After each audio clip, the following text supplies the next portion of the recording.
గడిచిన 3 నెలలుగా 3 నెలలు అనుకోవచ్చేమో.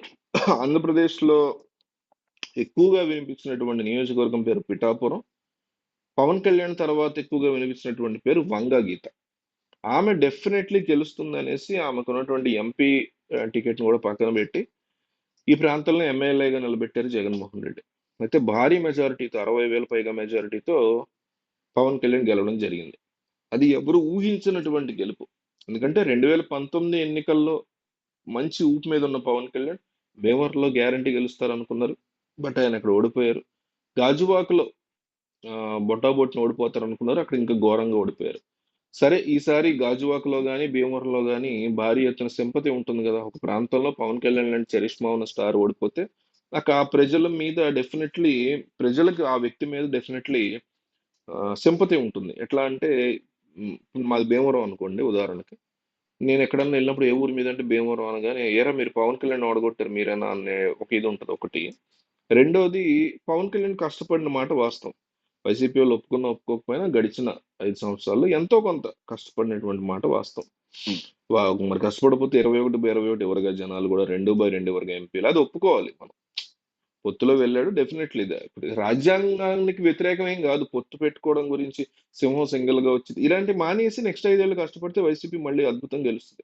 ఇలాంటివి మానేయాలి ఫస్ట్. ఏంటంటే సింహం సింగిల్‌గా వస్తుంటే రాజకీయాల్లో కేంద్ర ప్రభుత్వంలో మూడోసారి ప్రధానమంత్రి అవ్వటానికే నరేంద్ర మోడీకి భారీ ఎత్తున ఎన్‌డీఏ సపోర్ట్ కావాల్సొస్తుంది.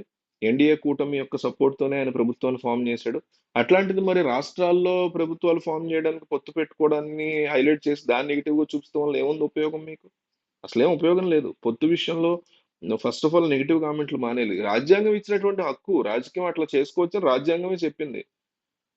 దేన్ని మీరు క్రిటిసైజ్ చేస్తారంటే పవన్ కళ్యాణ్‌ని నువ్వే కదయ్యా గతంలో చంద్రబాబు, లోకేష్‌ని తిట్టావు. మళ్ళీ ఎళ్లి ఆళ్ళతో ఎట్లా పొత్తు పెట్టుకున్నావు? అది ప్రశ్నించండి. అందులో డౌట్ లేదు. కానీ జగన్ సింగిల్‌గా వస్తాడు. ఎదుర్కోవడానికి ఆళ్ళు పొత్తులు పెట్టుకుంటున్నారు. మిమ్మల్ని పెట్టుకోవద్దని ఎవరు చెప్పలేదు కదబ్బా! పొత్తులు చక్కగా పెట్టుకోవచ్చు. గతంలో రాజశేఖర రెడ్డి పెట్టుకున్నారు. రేపొద్దున అవసరం ఉంటే జగన్ కూడా పెట్టుకోవచ్చు ఎవరో ఒకళ్ళతో. చెప్తున్నా ఇప్పుడు కాంగ్రెస్ బలం పెరిగిందనుకోండి 2029లో ఇంకా ఎక్కువ పెరిగింది ఏపీలో. కాంగ్రెస్‌తో పొత్తు పెట్టుకోవచ్చు. ఉదాహరణకి బీజేపీ అప్పుడు తెగదెంపులు చేసుకుంటే చంద్రబాబుతో. పవన్ కళ్యాణ్‌తో బీజేపీతోనే పెట్టుకోవచ్చు జగన్. తప్పు కాదంటున్నా నేను పెట్టుకోవడాన్ని. దాన్ని ఎక్కువ హైలైట్ చేయొద్దు. ఒక మాట అనేసి ఊరుకోవచ్చు తప్ప రాత్రి పగలు పొత్తు, సింగం సింగిల్‌గా వచ్చిద్ది. ఇట్లాంటి డైలాగులు మానేసి ఎవరైనా సరే పవన్ కళ్యాణ్ అయినా, చంద్రబాబు వైపైనా, జగన్ వైపైనా ఈ రకమైనటువంటి డైలాగులు మనం మానేసేయాలి. ఇంతకీ మనం ఎటో వెళ్ళిపోయాం టాపిక్. అయితే వంగా గీత రీసెంట్‌గా జగన్మోహన్ రెడ్డి దగ్గరికొచ్చినప్పుడు ఆయన చాలా మంచిగా ఆమెతో లేదమ్మా నువ్వు చాలా బాగా పోరాటం చేసావు. నేను చాలా మెచ్చుకుంటున్నాను నిన్ను.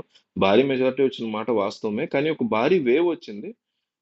కూటమికి. ఆ వేవ్‌లో ఇది జరిగింది తప్ప నీ తప్పేం లేదు. నువ్వు చాలా కష్టపడ్డావు అనేసి ఆమెని ఆయన కన్సోల్ చేసినట్టుగా. ఎవరిని కూడా మందలించలేదు. ముఖ్యంగా అది మెచ్చుకోవాలి. పార్టీ మారిపోతారా, ఉంటారా అని పక్కన పెడితే జగన్ కొత్తేం కాదు. పార్టీలు వెళ్ళిపోవటం, మళ్ళీ వాళ్ళు రావడం. బొత్స లాంటి వాళ్ళని ఆయన అంగీకరించి తీసుకున్నాడు పార్టీలోకి అది వేరే విషయం. సో, అట్లా వంగా గీతను ఆయన అప్రిషియేట్ చేసి, "నువ్వు ఫైట్ అయితే చేసావు. ఓడిపోయిన మాట వాస్తవమే గానీ, మంచి ఫైట్ ఇచ్చావు నువ్వు.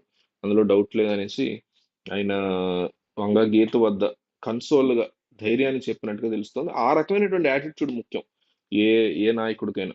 సో, వంగా గీత ఓడిపోవడానికి గల కారణాల్ని మీరు కుదిరితే కామెంట్‌లో చెప్పండి. మీకున్నటువంటి రాజకీయ పరిజ్ఞానం ఉపయోగించి కామెంట్ చేయండి.